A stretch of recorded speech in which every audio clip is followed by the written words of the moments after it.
Hello, beautiful people. Welcome back to our channel. We actually have a two-in-one news, and this has to do with first Reverend Father Mbaka using his authority and his spiritual anointing over the presidency. This one is very bold, is very clear, and is making very strong statements against them spiritually and even physically, making prophetic declarations that may definitely become a reality if, of course, the Lord permits it. And of course, Bola Tinubu has decided to talk to agitators, both Biafra and Oduduwa. Actually, he says quite a lot of things, even saying that he has no place to go. But before going to the newspaper to find out all the nitty-gritty of the news, we'd like you to subscribe to our channel if you have not already done so by clicking on the red subscribe button. Beside it, you see a bell notification icon. Please go ahead, click on it to get notified as soon as you update our channel on YouTube. Well, Reverend Father Ejike Mbaka of the Adoration Ministry located in Enugu has told Garba Shehu, the Senior Special Assistant on Media and Publicity to President Muhammad Buhari, to apologize to him. Mbaka also warned Garba Shehu to tread with caution, adding that the president's mouthpiece can also be killed by rampaging bandits.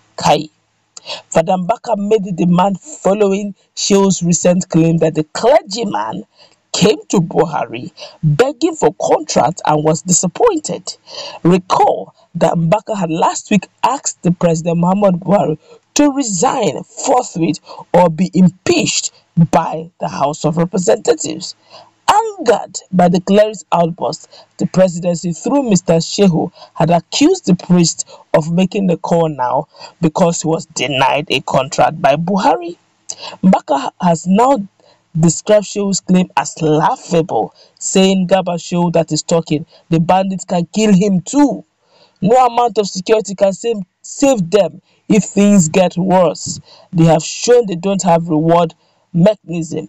Shehu should apologize to me, or rather Shehu should be apologizing to me. They're busy branding communities and states terrorists. If Kaduna, Benue and other places are branded terrorist states, will Nigeria not be branded as a terrorist country? It's a strong statement he asked here, a very strong statement. But let's quickly Bola Tinubu has got to say, because he has started opening up. The national leader of All People's Congress, APC, Bola Tinubu, has reacted to the call by agitators in Nigeria for the country to break up to separate nations. He discouraged the agitation by Biafrans and Oduduwa agitators, saying that Nigeria cannot afford another civil war, which occurred in 1967 to 1970. Added that the lasting effect of the civil war is still being felt till date. He made this known during a special Ramadan prayer held in Lagos yesterday and revealed that God will not allow Nigeria to experience it again, which will result from breakup. He told Nigerians who want to separate to remember what chaos caused in Sudan and Iraq, and that such chaos is long lasting, adding that we are better together as one. Let's quote this one. Said there have been agitations, we're quoting him now. Said there have been agitations in southeast, southeast, and southwest for the country's breakup for separate nations. That's Biafra and Oduduwa, respectively. Tinubu, however, discouraged this, saying Nigeria cannot afford another civil war. He ended his speech by saying that Nigeria will never separate, and that is his prayer for the country. Is that the prayer for the country is for more prosperity and wealth. Nigerians have come very strongly against him. Some persons are talking. They say there shall be no division. This one here said, so say no to division. Together we can make Nigeria better. And somebody said to not be one way too. Somebody said that let them pray for Nigeria together. And another person picked his statement and said to not be well with him for saying they should stay together. Nigerians are angry. The level of insecurity is what making anybody angry. This one here said Bola Tinubu is saying all this because of his selfish interest. There's not going to be a war, but Nigeria is going to break. We are no more ready to slave to Hausa Fulani oligarchy. Enough is enough. This one said, I can't agree less with you. He wants to be the president while his wife, Pastor Senator Yemi Tinubu, wants to become the first lady, not minding the unwanted killings of innocent Nigerians. This one here is saying Tinubu will always give you respect, but try to use your brain wisely now. Nigerians are getting very vexed. All right, let's look at this critically. A lot of Nigerians have been calling out for the Reverend Father Mbaka. Don't forget that even Master Nnamdi Kanu said let everybody support Father Mbaka. That after all, they also support, the Northerners also support their bandits. That let them support Mbaka. When Biafra is achieved, then they can now in-house and they now treat him well, or treat him based on what he has done. But Father Mbaka self is not even getting scared based on what people say. They say more and more. I also remember one of the Reverend Fathers also came and did a lot of analogy over Reverend Father Mbaka. He said something. He said, even if Father Mbaka had come with hands asking for 3 contracts, is he asking for the contract for himself? That the contract is asking for is even for building of hospitals, and the hospitals is building, is it going to be so that is going to be used by many? And Father Mbaka had said that yes, he came with 3 contractors, but the way he went about, is it that he's stealing? But somebody asked the question, it is not the right of Father Mbaka to ask for a contract if, of course, other Nigerians who are at the corridor of power can also ask for contracts without going following due process.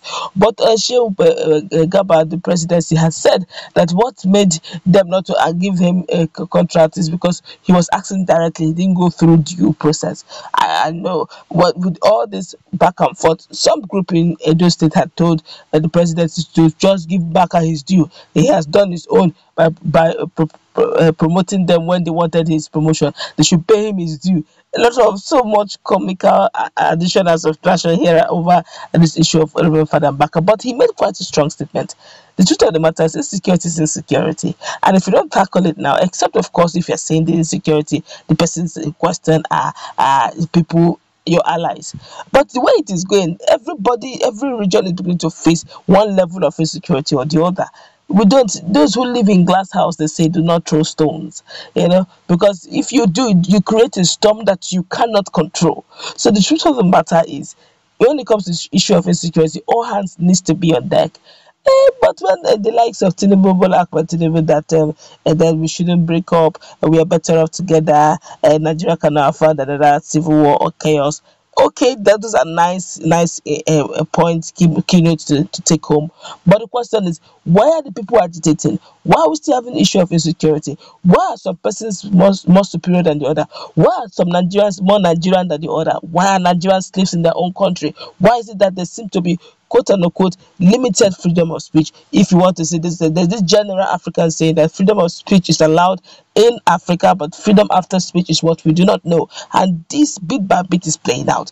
These are the things, pertinent issues that is making Nigerians to ask and demand not just referendum, not just restructuring, but also total breaking out of the country. But if you want things to be done, start from the grassroots, listen to the heartbeat of the people, then you have an idea of what to do next. But let's meet in that conversation. What's your take on all this and much more? Let's interact in that conversation. Do have a nice time.